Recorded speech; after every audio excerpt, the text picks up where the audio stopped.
महापौर अजय पाटील यांच्या अध्यक्षतेखाली 17 मार्च रोजी वसई विरार शहर महानगरपालिका मुख्यालयात शहरातील विविध गॅस एजन्सी, वितरक, हॉटेल्स असोसिएशन, पोलीस प्रशासन, विविध शासकीय विभागातील अधिकारी यांच्यासोबत बैठक संपन्न झाली. मध्यपूर्व, आशिया, अमेरिका व युरोपियन खंडात सध्या सुरू असलेल्या युद्ध परिस्थितीच्या पार्श्वभूमीवर वसई विरार महानगरपालिका क्षेत्रात घरगुती तसेच व्यावसायिक गॅस सिलेंडरच्या पुरवठ्याची सद्यस्थिती, उपलब्ध साठा तसेच वितरण प्रक्रियेबाबत सविस्तर आढावा घेण्यात आला. शहरात घरगुती गॅस सिलेंडरचा पुरेसा साठा उपलब्ध असल्याचे गॅस एजन्सीज, प्रांताधिकारी वसई तसेच जिल्हा पुरवठा अधिकारी यांच्याकडून बैठकीत माहिती देण्यात आली.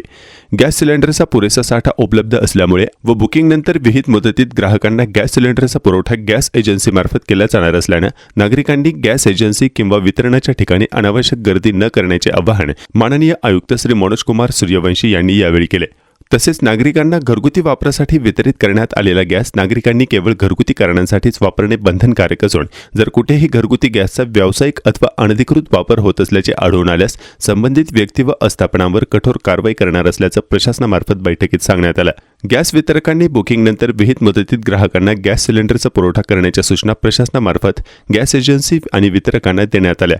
तसेच जेथे पाईपलाईनद्वारे गॅस वितरण केले जाते त्या ग्राहकांनी सद्यस्थितीत गॅस सिलेंडरची मागणी करू नये. तसेच गॅस एजन्सी किंवा वितरकांनीही पाईपलाईनद्वारे गॅस वितरित होत असलेल्या ठिकाणी गॅस सिलेंडर देऊ नये अशा सूचना यावेळी करण्यात आल्या. गॅस सिलेंडर वितरित करतेवेळी कोणतीही अनुचित घटना घडू नये यासाठी गॅस एजन्सीमार्फत सुरक्षेच्या सर्व उपाययोजना करण्यात याव्यात. तसेच आपत्कालीन परिस्थिती उद्भवल्यास पोलीस प्रशासनाला 112 क्रमांकावरून तत्काळ कळवण्याचे आवाहन यावेळी पोलीस प्रशासनामार्फत सर्व गॅस एजन्सीजना करण्यात आले आहे. सद्यस्थितीत व्यावसायिक कारणांसाठी मागणीच्या 10% गॅस पुरवठा करण्याच्या सूचना शासन स्तरावरून देण्यात आल्या आहेत. या पुरवठ्यात वाढ करण्यासाठी शासनाकडे पाठपुरावा करणार असल्याचे महापौर महोदयांनी यावेळी बैठकीत सांगितले. बैठकीत उपस्थित खाकरा बनवणाऱ्या प्रतिनिधींनी यावेळी त्यांच्या उद्योगावर होत असलेल्या परिणामाबाबत त्यांचे म्हणणे मांडल्यानंतर अशा लघु उद्योगांना आवश्यक ते सहकार्य करण्याचे आश्वासन यावेळी देण्यात आले. तसेच बैठकीत उपस्थित गुजरात गॅस प्रतिनिधींना सदर लघु उद्योगांना गॅस पुरवठ्याबाबत आवश्यक ते सहकार्य करण्याच्या सूचना यावेळी देण्यात आल्या. शहरात घरगुती गॅस सिलेंडरचा पुरेसा साठा उपलब्ध असल्यामुळे नागरिकांनी गॅस एजन्सी किंवा वितरणाच्या ठिकाणी अनावश्यक गर्दी टाळावी. तसेच कोणत्याही अफवांवर विश्वास ठेवू नये असे आवाहन महापौर महोदयांनी यावेळी केले.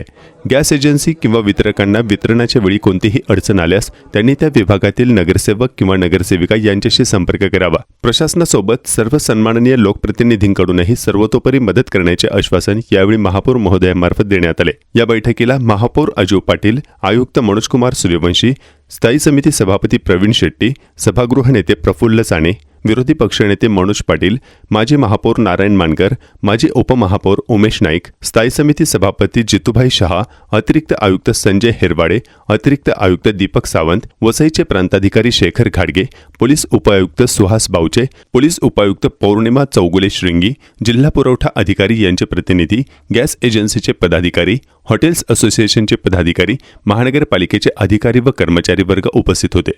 लोकांना एक विनंती आहे, रहिवाशांना विनंती आहे का घरगुती सिलेंडर हे भरपूर आहेत, कुठेही तुटवडा नाही, कोणीही घाबरून जाऊ नये. घरपोच आपल्याकडे सिलेंडर येतील यात शंका नाही. आणि चुकीच्या मार्गाने कोणी तुमच्याकडे येत असेल, पैसे मागत असेल तर जवळच्या पोलीस स्टेशनला तुम्ही कळवावं. तसेच जे कमर्शियल सिलेंडर आहेत, जे खाकरा इंडस्ट्रीवाले आहेत, त्यांना देखील सिलेंडर कशी मिळतील यासाठी देखील पाठपुरावा चालू आहे. हॉटेल इंडस्ट्री असेल किंवा फूड प्रोसेसिंग इंडस्ट्री असेल तर त्या सर्वांना यामध्ये कमर्शियल सिलेंडर कशी मिळतील यासाठी प्रयत्न चालू आहेत.